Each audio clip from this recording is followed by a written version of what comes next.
Ladies and gentlemen, welcome to another video. This one's going to be a quick one. I'm just going to show you a couple of models from the Wrath of Kings range. And the idea behind this is have you considered these models for conversions? I'm sure this is a great game, but I've got absolutely no intention of picking up another system. But the artwork really caught my eye, and I decided to give these models a chance. Basically, I'm in the market for proxies for Minotaur characters. I'm not about to spend 30 quid on 3 GW Minotaurs, and I want them to stand out, I want them to look a bit different. So for £11 at Darksphere, I get these two models. Let's have a look at what they're like. So first of all, this dude over here is the Rathor, and this guy is the Longhorn.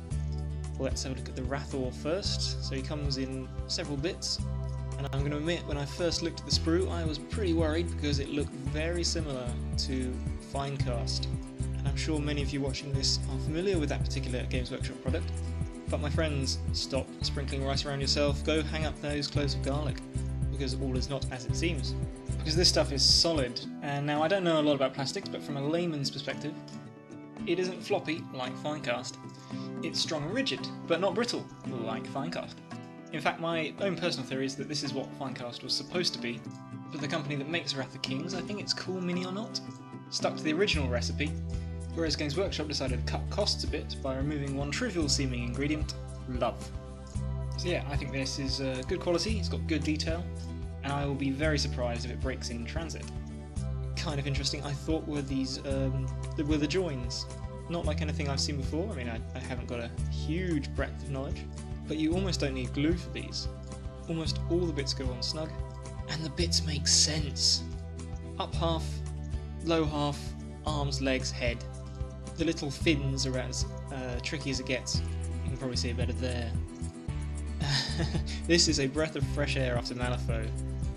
Where fantastic game, fantastic models. I really like the style. I know some people take or leave it, but having to stick on like the left-hand side of the nose, or like stick the fibula on a bird leg, is just fucking ridiculous. But this was a pleasure to assemble. Did it in minutes. And a really interesting thing was that, so I didn't stick in his staff, because there's a little hole in his hand that you just slot it in, which is something I hadn't seen before. The only problem was this horrific join between the torso and the legs. Now this is my fault really, I think, because I got a bit carried away, slapped on the glue and then plugged it in, and I'm telling you guys, once these things are in, they are in. Wild horses couldn't pull this thing apart. I had to go in the end and fill the gap in with putty, which I hate doing. So yeah, if you are assembling this model, beware of this bit and maybe shave the join down. But yeah, all in all, did it in minutes. It was a breeze to do, so yeah, love it. Let's go to the Longhorn. Again, the bits are arms and horns. I'm not having to stick parts of his beard on at individual times, yan low. I mean seriously, I can't get over how pleasant it was to stick these things together. I haven't looked forward to gluing in a long time. But there you go, he's done. The trickiest bit was getting this left horn in, as it's got a bit of the ear that has to match up, and it took a bit of wiggling, but you get there eventually. So there's my finished Rathor, on a base I ripped off of one of my old childhood Croxagles. I'm not a great painter, and I did rush this a bit, because I had a game that I wanted to use him in coming up in a day or two. But, I like him. So yeah, very impressed with this model. Went together well, barring that leg torso fiasco. Looks great, it's got a good pose and character, and you may have seen him in action on my last battle report. To give you an idea of size, the Longhorn and the Rathor are up against the Games Workshop Minotaur. The Rathor sizing in particular is quite a good match, and I think eventually he's going to become my battle standard bearer.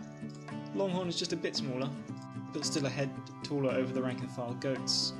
He'd probably make a great Beast Lord, but I've got tons of them already, so I'm just going to try to get away with him as a Minotaur. A stunted, skinny hero, perhaps. This, by the way, is a Malifaux base. The bases that these models came with are not dissimilar. I think the Rathor's on a 50mm and the Longhorn's on a 40mm, which is the same size as that. And it's the same rounded edge style, but the I guess the flat bit of the base is more indented. So there's more of a raised lip. Presumably the intent is for you to use some kind of base inserts. But there we go guys, hope that was useful. Take care.